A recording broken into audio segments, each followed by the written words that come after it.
Shalom from Jerusalem. This is TV7's Israel at War update. And as we're set to deliberate the latest developments here in Israel, throughout the region and beyond, with chief focus on diplomatic efforts vis-a-vis the situation in Lebanon, the United States, Russia, Iran, Israel, France, all are trying to bring an end to the war in Lebanon. All the while, the situation continues to be dire, of course, vis-a-vis the Gaza Strip, particularly the hostages there, 101 of them remaining in Hamas captivity. But with all that, let's just stop for a second and remember that 406 days ago, on October 7th of last year, the Islamist Hamas and its terror affiliates in the Gaza Strip launched an onslaught on southern Israel, declaring war by perpetrating a massacre, murdering some 1,200 mostly civilians, wounding over 4,800 others, and kidnapping some 250 civilians, most of them elderly, men, women, children, and infants. And as I noted, 101 of them have now spent 406 days in Hamas captivity. The subsequent day, on October 8th of last year, Iran essentially joined the war when it greenlighted its proxy in Lebanon, Hezbollah, to launch cross-border attacks against Israel. Since then, Hezbollah has launched over 12,000 munitions towards Israeli territory. And not Hezbollah alone. Additional proxies from Syria to Iraq to Yemen, including Iran proper, have all launched direct attacks against the state of Israel. Let's now turn to across the pond, where we're joined by Brigadier General in Reserve Yaron Rosen, formerly the IDF Chief of Cyber Staff, an Israel Air Force commander, and a fighter pilot. It's good to see you, General. I'd like to immediately ask you about the diplomatic ploys that are being pushed forward. Of course, Israel wants an end to the war. It didn't start this war. It didn't want this war. Nevertheless, 91,000 civilians, of them 61,000 asked by the government to leave their homes along the borderline with Lebanon, and another additional several tens of thousands are still displaced within Israel, not trusting the current situation to be safe enough for them to return to their homes. So what needs to be done in order to reach that point? And can we reach a diplomatic formula that would outline a certain reality in which that would be made possible? I think we can. It's always important to remember the context of, what's going on right now. In the next few months, we're still in what we called the twilight or legacy diplomacy, part of between the presidencies in the U.S. And we need to keep this in mind when everything is now reorganized based on the success of the IDF on changing or sort of really changing the context vis-a-vis Lebanon and Gaza. The military gains are very important in this beginning of real change in the Middle East. But having said that, because of twilight legacy diplomacy, there's a pressure which is that might be counterproductive to what's going on now.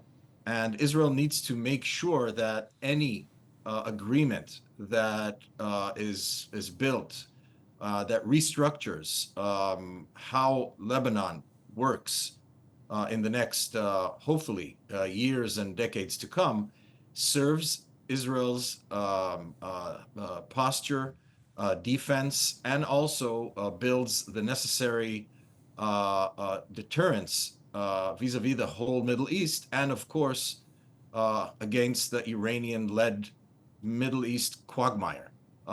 We need to keep this in mind, because if we rush into another agreement that doesn't work on the ground, and we've seen how Iran is now rushing into Lebanon and saying, yeah, of course, we accept 1701, but 1701 failed for a real reason. So we cannot go back to 1701. We need to go into 1702, or whatever name you want to call it, basically based on Southern DMZ, that will be a real example of for the price of war. If a nation allows the price of war for terrorists to wage war against Israel, this is what happens. And of course, the direct line of sight to Israeli villages and towns. That should be the stark reminder to Lebanese of the cost of waging war and a message to the whole region. So it has to start with that. And from then on, there are many, many other issues which we can expand on later. But the most important thing is, it is important to go into an agreement because time is of essence for all sides, including for Israelis, the reservists, the internal pressure on the economy. But on the other side, don't rush too fast. Make it a viable agreement. Not only internal pressure on the economy, let's not forget that many of those children in northern Israel are not going to schools because of the current situation. Kindergartens are being disrupted on a regular basis. Just the other day, earlier this week, we had an unmanned aerial vehicle launched by Hezbollah, this Iranian proxy, that deliberately struck a kindergarten for children with Down syndrome. And it was a miracle that the kindergarten teacher was able to gather the children, bring them with her into the protective room in time in order to avoid a catastrophe. So something needs to be done in order to ensure that this comes to an end, but strategic interests, security interests must be preserved, and Israel must have the upper hand in this situation. That, as you noted, we can't just go back to 1701 without ensuring that something is enforced, because Hezbollah will continue to seek to strike Israel at any moment that it believes would grant it the advantage. But let's now turn to elsewhere in North Israel, where we're joined by Brigadier General in Reserve Redik Shafir, formerly an Israel Air Force commander and a fighter pilot as well, among a long list of other positions. It's good to see you, General.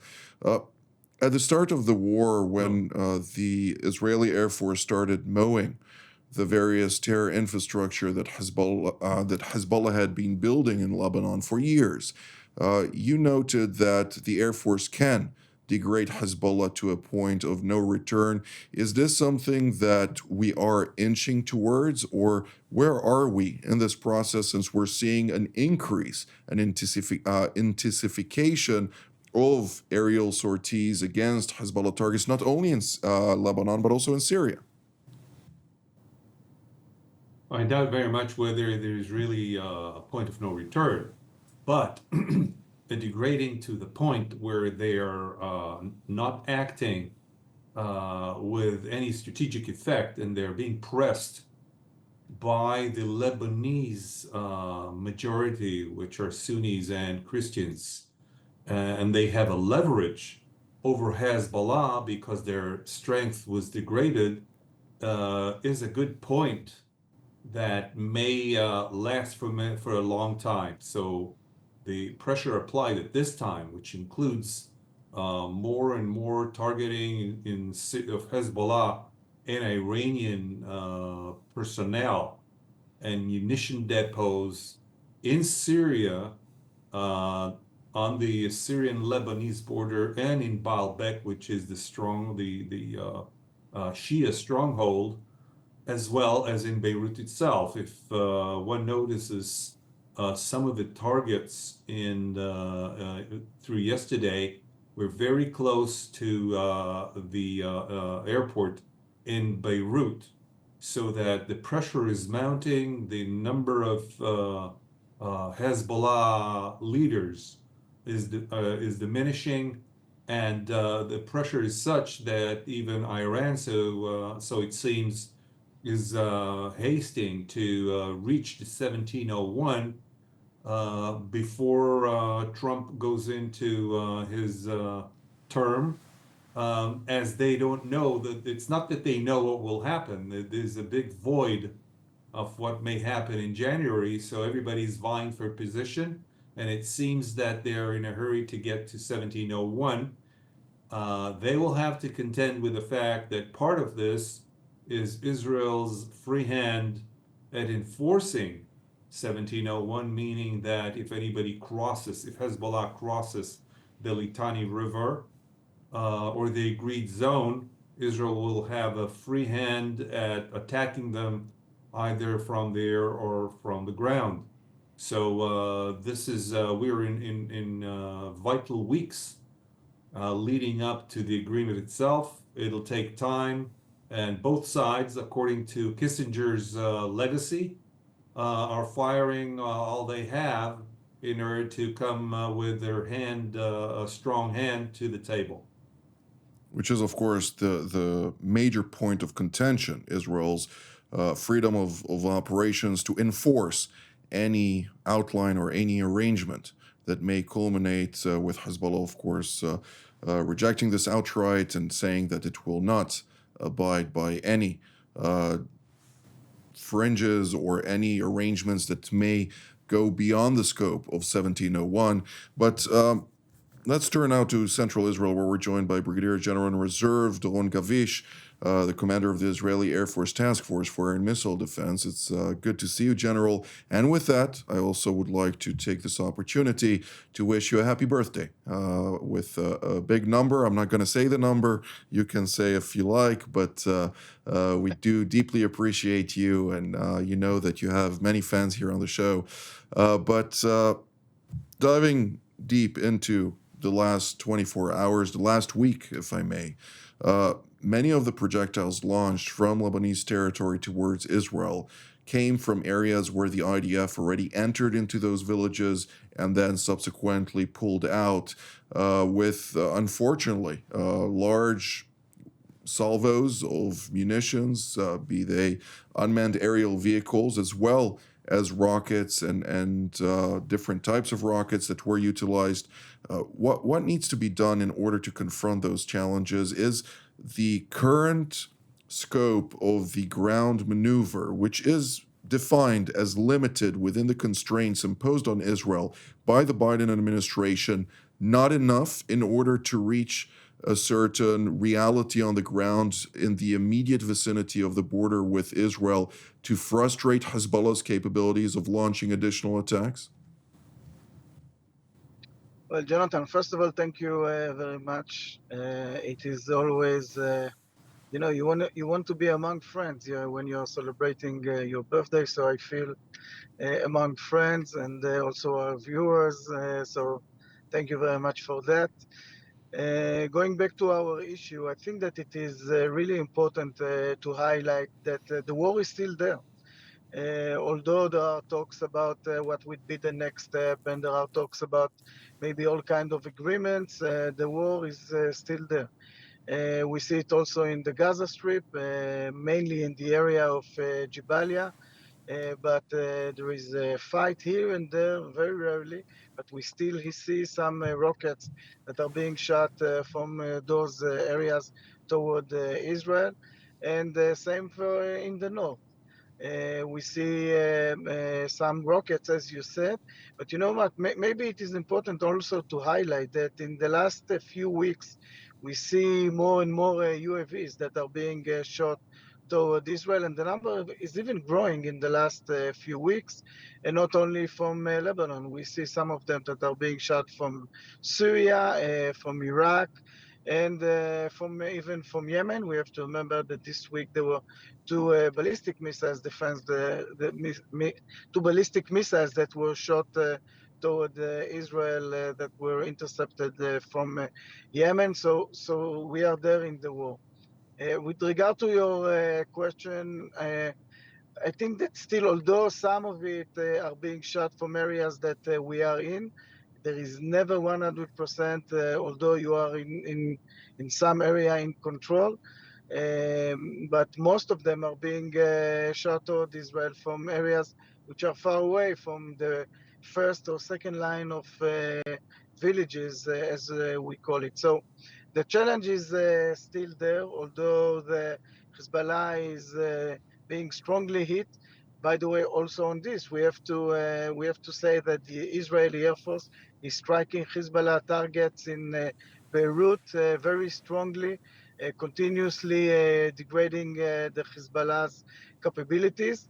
But again, they are still trying to challenge our defenses with the UAVs and the rockets. So I think that in general we could say that we are in a point that we could still or we should think about what would be the next step. Are we going to get any agreement and so on? But there is still a way to go from the military point of view. And I think those two lines are going in parallel. And this is what we see from the Israeli side for sure. As I mentioned, the second line of villages that now are being taken care of, the Dahya and other Hezbollah infrastructures in Lebanon that are being struck. So this is from the one hand, and from the second hand, of course, there are discussion what would be the next step and what kind of agreement we could have in Lebanon. And here I fully agree with my colleague General Yarozen. I think that we cannot stay on the 1701 as it is. We have to be in a way we have to find an agreement that it's much more relevant to the situation that we are in. Indeed. Well, the senior advisor of Ayatollah Ali Khamenei, namely Ali Larijani, he visited Damascus initially. After that, he traveled to Beirut for talks with the Speaker of Parliament and the leader of the Amal movement, a Shiite movement, Nabi Berri, to make sure that Iran's interests are preserved within those various discussions. It's important to explain to our viewers that when it comes to Syria, Russia is a rival of Iran about who will gain the full control in Syria ultimately, and therefore they're not necessarily always on the same page. And that's one point that I think I'd like to hear more from you, General Rosen. Are the Iranians trying to outmaneuver their Russian counterparts in this context, or is there some sort of alignment at this point in time? Because this has to do, of course, with Israel, the chief or arch enemy of the Islamic Republic of Iran, and the United States, the chief rival of Russia. I think Iran is really concerned about their investment in Lebanon. This tentacle has been hit hardly, and internally, politically in Lebanon, the Shiites are in real turmoil with the Druze, the mountain people, as they call them, and the Christians. And you can see from intelligence and open source intelligence that's out there how Lebanon internally is struggling through this war internally. Nothing to do, well, it is because of the Israeli success, but it is much more complicated now for Hezbollah with its Lebanese head than with the Iranian head. So this double-headed creature, Hezbollah, is now in its highest tension between its role as the destructor of Lebanon instead of protector of Lebanon, and its with its master, the Iranian. And the Iranians came over to say, hey, I just want to remind you who put you here in power, etc., etc. So this is the context of Larijani coming to Lebanon, to Syria and Lebanon. Both of them are arms, tentacles of the Iranian Middle Eastern nightmare. With the Russians, I think it's less a contest. I think the Iranians are not eluding themselves that they can somehow compete on the Russian control over the Syrian beachhead through the Latakia, Tartus area that is centuries old, and the Russians are not going anywhere.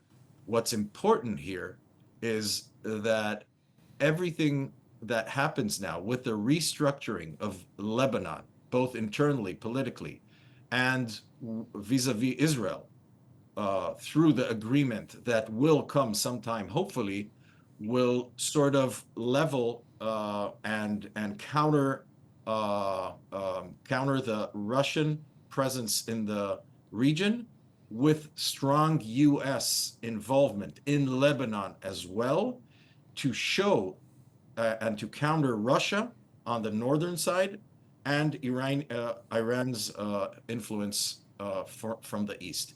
That is where the U.S. has to position itself. Russia cannot guarantee anything. I'm hearing some discussions about Russia being the guarantee to something in Lebanon.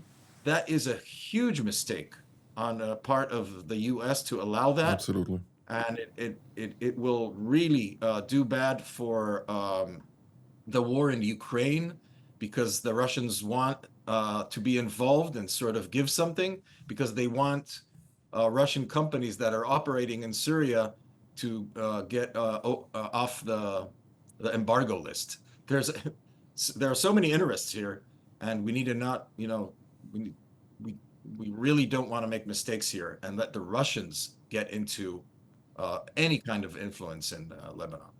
The Caesar Act is vital for Syria, and that is something that I cannot stress enough.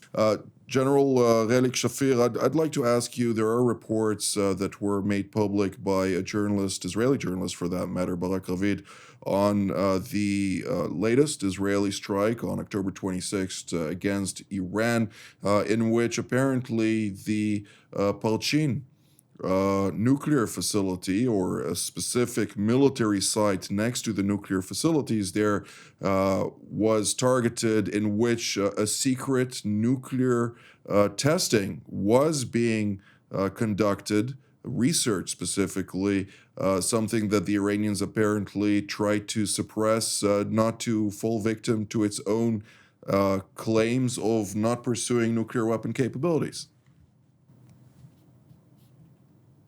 We don't know if this is true or not, but let's examine the possibility that it is true.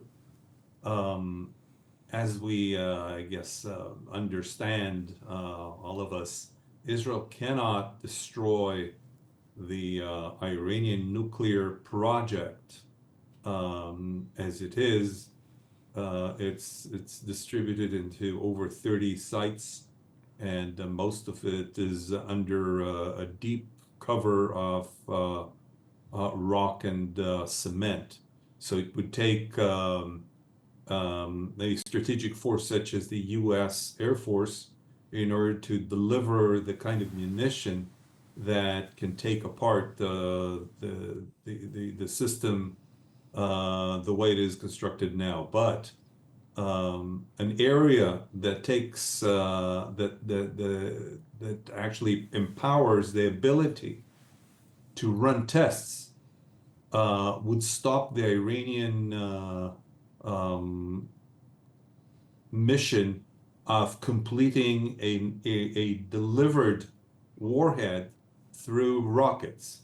Remember that a nuclear facility or a nuclear bomb can be delivered in other means, but through rockets, it would take a very difficult and long trial through firing in the air. Remember that a missile goes from launch within about 30 seconds through about 80 degrees, from plus 30 Celsius to about minus 56 within a few seconds.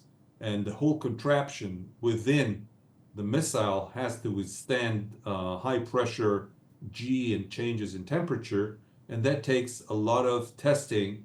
And if the test site has been taken out, then it delays the ability to produce a projectile for a long time, maybe a few years. So this would be the rationale behind such an attack if it did take such a targeting, if it did take place. And I think logic leads to the fact that you cut the chain that leads to an operational system by its weakest link, which is getting the system into a projectile through a rocket. So I think this is a way to look at this particular report. Thank you, General Shafir. General Gavish, unfortunately, we ran out of time, but I'd like to give you 45 seconds. The RGC top commander, Hassan Salami, as well as the commander of the Iranian armed forces, made very deliberate threats towards Israel, pledging that the attack will happen irrespective of any statements by Iran government officials. Israel is obviously preparing more than it's already prepared to confront such a threat.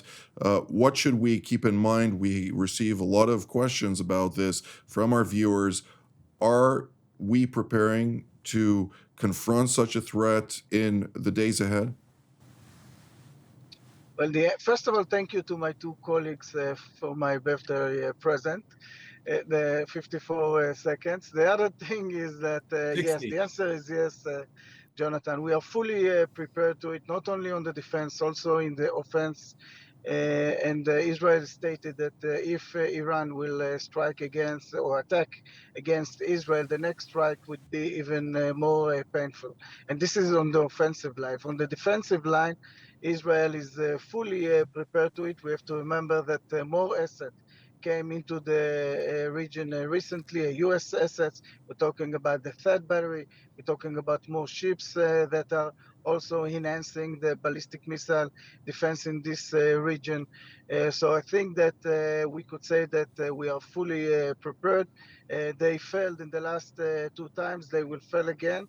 And it would be a misjudgment by them if they would decide to attack Israel.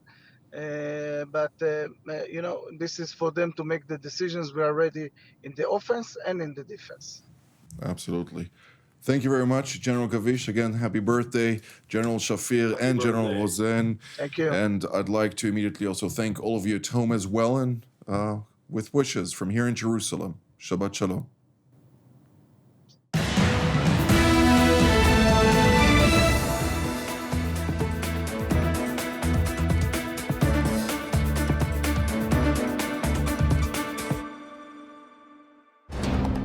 For more of TV7's productions and editorials, we invite you to visit our website at www.tv7israelnews.com.